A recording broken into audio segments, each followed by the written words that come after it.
आपण पाहत आहात आपल्या हक्काचे प्रतिध्वनी न्यूज।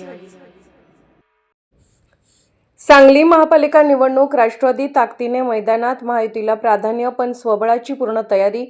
प्राध्यापक पद्माकर जगदाळे। सांगली महापालिका निवडणूक उपमुख्यमंत्री अजित पवार यांच्या मार्गदर्शनाखाली राष्ट्रवादी काँग्रेस पार्टी ताकदीने लढणार असल्याची माहिती पक्षाचे कार्याध्यक्ष प्राध्यापक पद्माकर जगदाळे यांनी दिली आहे। जगदाळे म्हणाले की पक्ष अवैध धंदे करणारे आणि गुन्हेगारांना उमेदवारी देणार नाही। माहितीला आम्ही प्राधान्य देत आहोत, मात्र चर्चा अपयशी ठरल्यास स्वबळावर पूर्ण ताकदीने निवडणूक लढण्याची तयारी आहे।